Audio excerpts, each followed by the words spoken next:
Mesdames, Mesdemoiselles, Messieurs, chers auditeurs de la web radio www.rjumboa.com, toujours ici au 3e Salon international des entrepreneurs et investisseurs en Afrique, le Hub africain.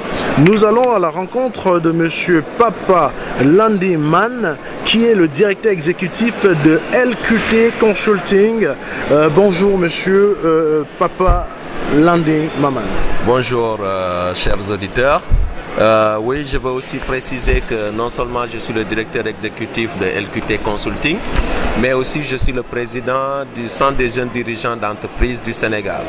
Et j'ai présidé un peu la caravane Saga Africa. Alors, Monsieur Mané, vous pouvez-vous un petit peu nous dire si vous avez pris comme ça la route du Sénégal pour le Maroc ou bien vous êtes résident au Maroc? Oui, en fait, moi je suis sénégalais et je réside au Sénégal. Et donc, ce que j'ai fait, j'ai présidé un peu et j'ai coordonné toute l'activité de la caravane Saga Africa. Cette caravane consistait en fait à amener des entrepreneurs, des jeunes porteurs de projets sénégalais et africains à traverser le désert, à venir au Maroc pour participer au salon des entreprises et des investisseurs africains.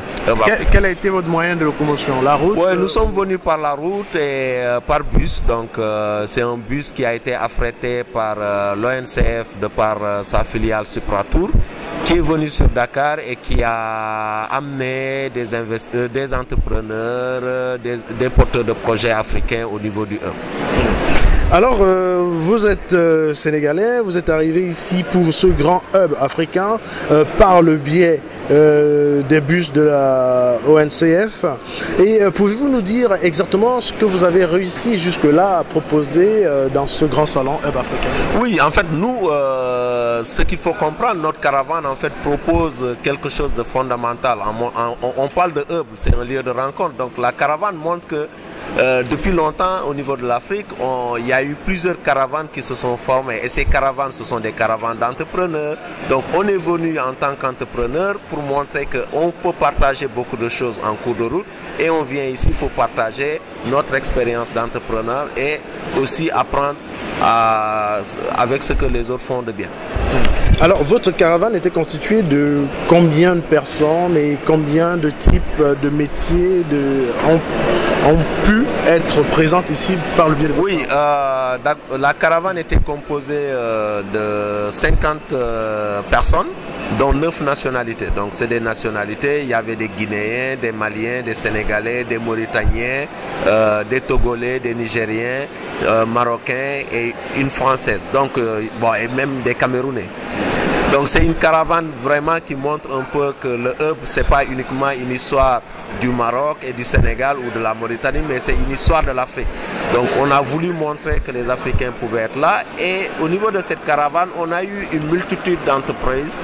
On a des entreprises qui sont dans le service, des entreprises qui sont dans les nouvelles technologies de l'information. On a des entreprises aussi qui sont dans l'agro-business, dans l'agro-industrie, qui font de la transformation des fruits et légumes au Sénégal. Donc, c'est vraiment des gens qui sont dans la production de volailles, qui sont dans la production agroalimentaire et aussi d'autres personnes qui sont dans le service, qui accompagnent, etc. Et bien sûr, des gens qui sont dans les nouvelles technologies de l'information. Alors, Monsieur Mané, juste pour clôturer comme ça, est-ce que vous pouvez nous dire un petit peu si d'ici peu on aura comme ça un lourd trafic terrestre entre le Maroc et les pays de l'Afrique de l'Ouest, pour ne pas dire le Sénégal? Oui, moi je pense que cette caravane montre encore une fois qu'il faut que nous osons entreprendre. Et entreprendre aujourd'hui, c'est aussi voir les possibilités de relier toutes les capitales de l'Afrique de l'Ouest, parce qu'on se rend compte qu'aujourd'hui, pour nous entrepreneurs africains, si on veut aller investir dans d'autres pays, c'est très difficile, parce que l'avion, des fois les billets coûtent cher, et puis au-delà des billets qui coûtent cher, il n'y a pas de vol régulier. Donc aujourd'hui, avec cette caravane, on montre que c'est possible de faire de la route Dakar, en passant par Nouakchott et d'autres villes, mais aussi cette caravane pouvait aller aussi bien au Mali, en Guinée ou bien dans d'autres pays. Donc ceci est très possible aujourd'hui de faire de la route.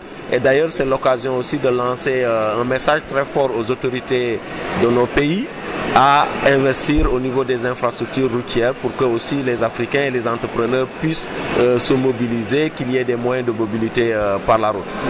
Et combien de temps ça vous a pris ça? Ça, c'est 3 jours de voyage, 3 jours non-stop où les caravaniers sont arrivés ce matin à 6h30 au niveau de Casa et ils sont debout pour être là au niveau du hub.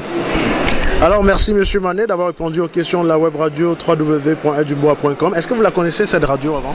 Non, c'est la première fois, mais j'espère que maintenant j'aurai l'occasion de l'écouter parce qu'apparemment c'est une web radio. Ouais. Voilà, donc merci d'avoir répondu aux questions de la web radio www.eldubois.com. On espère donc que cette caravane qui est quittée du Sénégal pour le Maroc reparte avec vraiment un sac chargé. Oui, bon, effectivement, j'ai pas eu l'occasion peut-être d'expliquer un peu l'objectif de la caravane. C'était d'amener des jeunes pour leur faire comprendre que la création d'entreprises, c'est des obstacles que nous rencontrons et ce sont des obstacles à enjamber. Et donc, de par cette caravane où ils traversent le désert, ils traversent des montagnes, ils traversent la mer, c'est pour leur montrer un peu que c'est une image de la création d'entreprises. Mais au-delà de ça, en cours de route, ils font des rencontres avec des entrepreneurs, et avec aussi des chambres d'investissement, des visites d'entreprise. Donc c'est vraiment un programme hyper chargé, mais aussi c'est un programme qui est très enrichissant pour ces jeunes. Et d'ailleurs, c'est la 3e fois que nous organisons cette caravane. Et aujourd'hui, beaucoup de caravaniers des autres caravanes ont eu à créer leur entreprise. C'est déjà quelque chose de très passionnant. Merci. Merci. Au revoir. Au revoir.